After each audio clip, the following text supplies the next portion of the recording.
Come on in. Knock it off, Henry. This is important.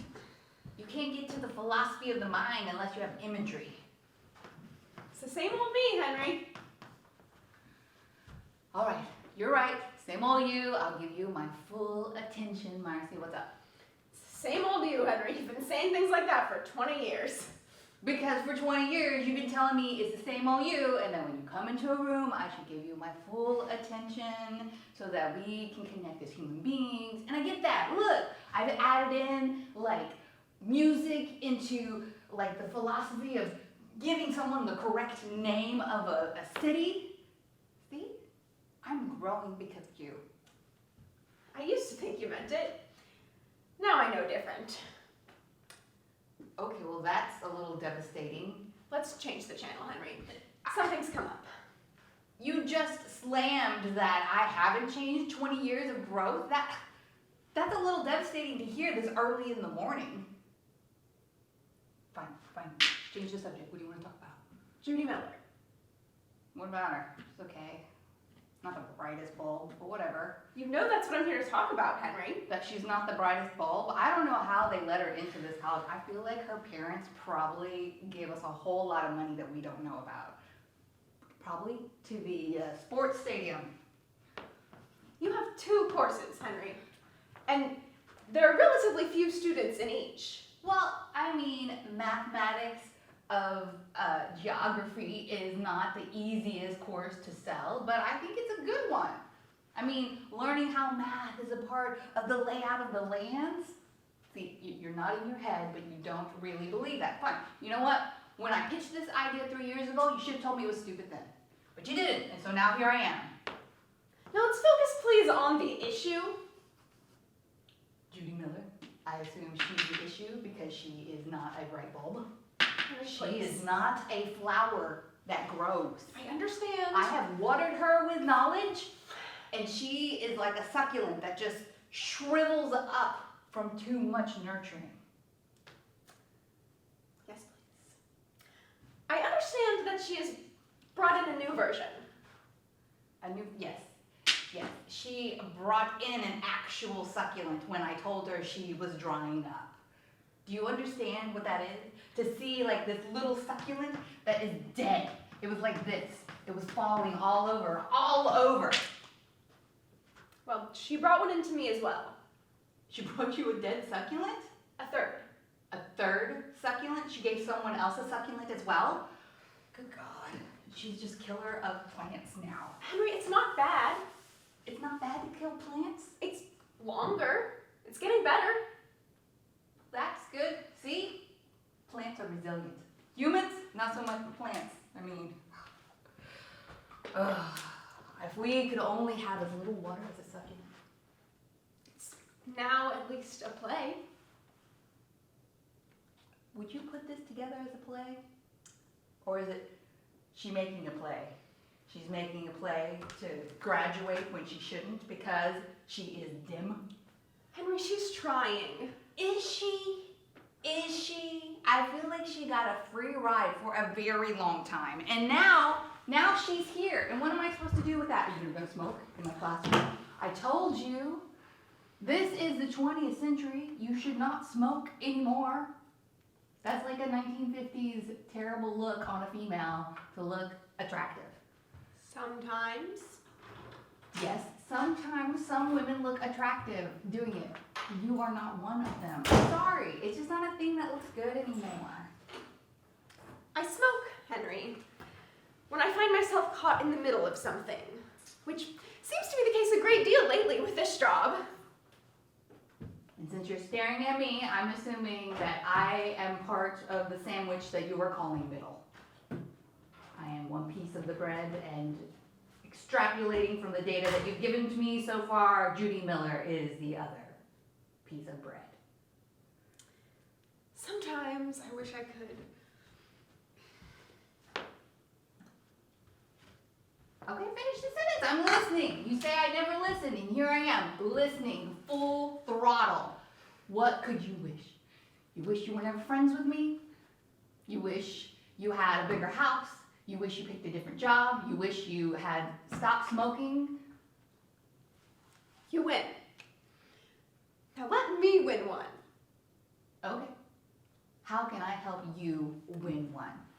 Have you considered partial credit?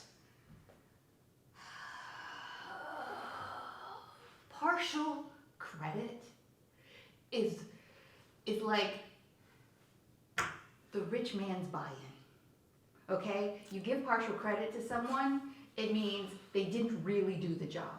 Like if a road worker went out there and got partial credit for putting down some stuff, do you know what would happen? There would be half a road. People would be like taking their cars and like riding over gravel in water on the sidewalks because they did partial credit. She's a senior, Henry. She needs to graduate. I mean, she doesn't need to graduate. A college degree, as many would like to state, is a privilege. Do we all know what privilege starts with? P for privilege. It is a privilege to have a college degree, and I think you should have to do the work to get it.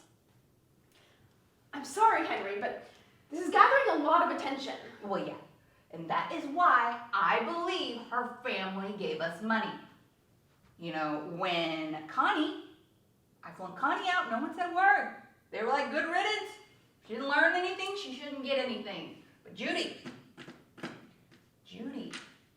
doesn't know the next letter in privilege. It's creating quite the stir. The only thing that creates stir? Money. And that's what Judy Miller's family has? Can I please have the ashtray back? Why, let me get you it.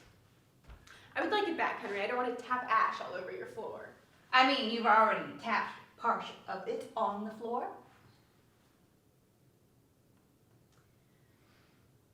I would leave the door closed. You can open the window if you want. No, I would rather die with you from your second-hand smoke. Thank you. I mean, we've spent 20 years as friends. We might as well die as friends. Have you given any thought to your low enrollment? Yes. I have. It makes me sad. Like perhaps I should die. The provost thinks it's something else.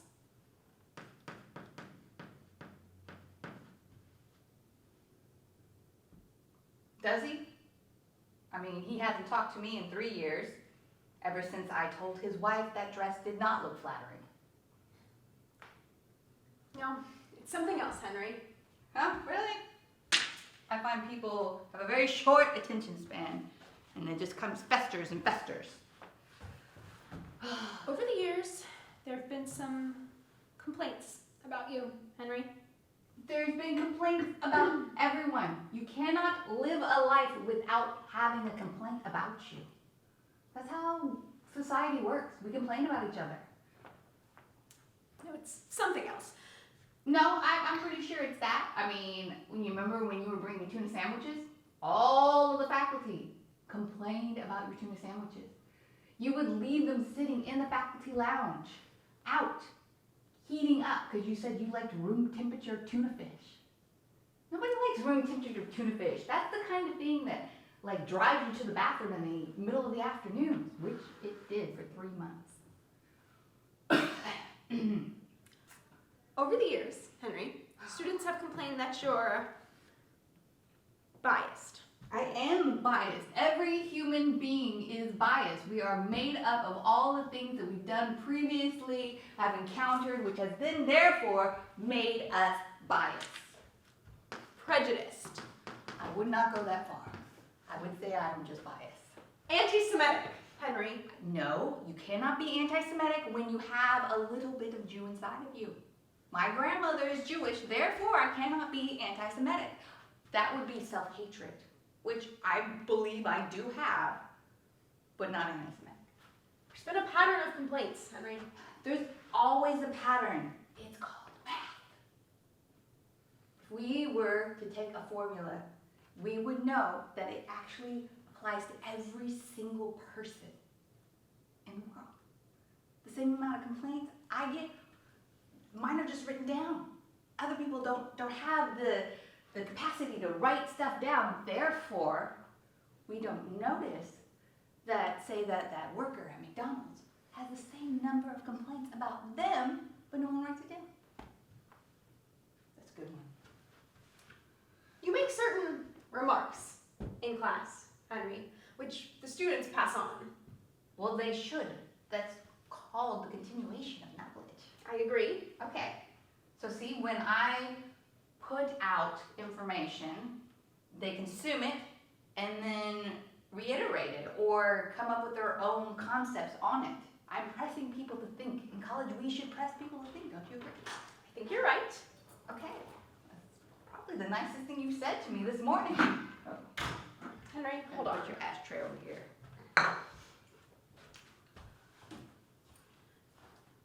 He resigned because he was guilty, Henry. Oh, the provost before the provost. Yeah, well, I mean, it happens. People abuse their positions. But I'm not abusing my position with Judy. I think you make certain remarks, Henry. Like, at that curriculum meeting last fall, you made that joke. It's funny. Chickens are funny. No one was laughing, Henry. Well, that's because they expect highbrow humor. Chicken humor is the first humor. And no one was laughing when you went on that diatribe against Israel last week at lunch.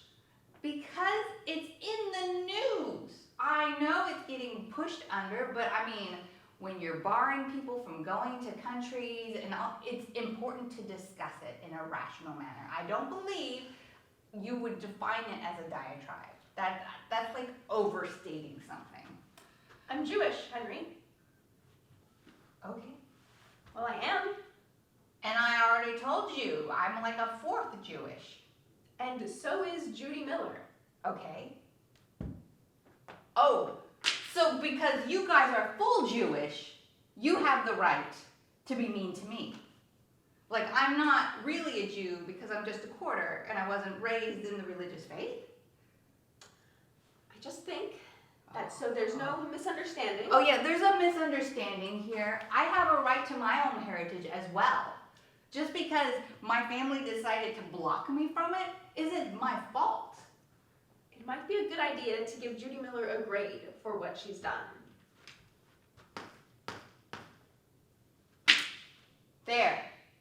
There's Judy Miller's grade. Think so. Otherwise you start to look like Creon in that damn play. Oh. You know, I don't study antiquities. I don't remember the names of people in those plays. Now where would she get an idea like that? Probably from your class because you teach those.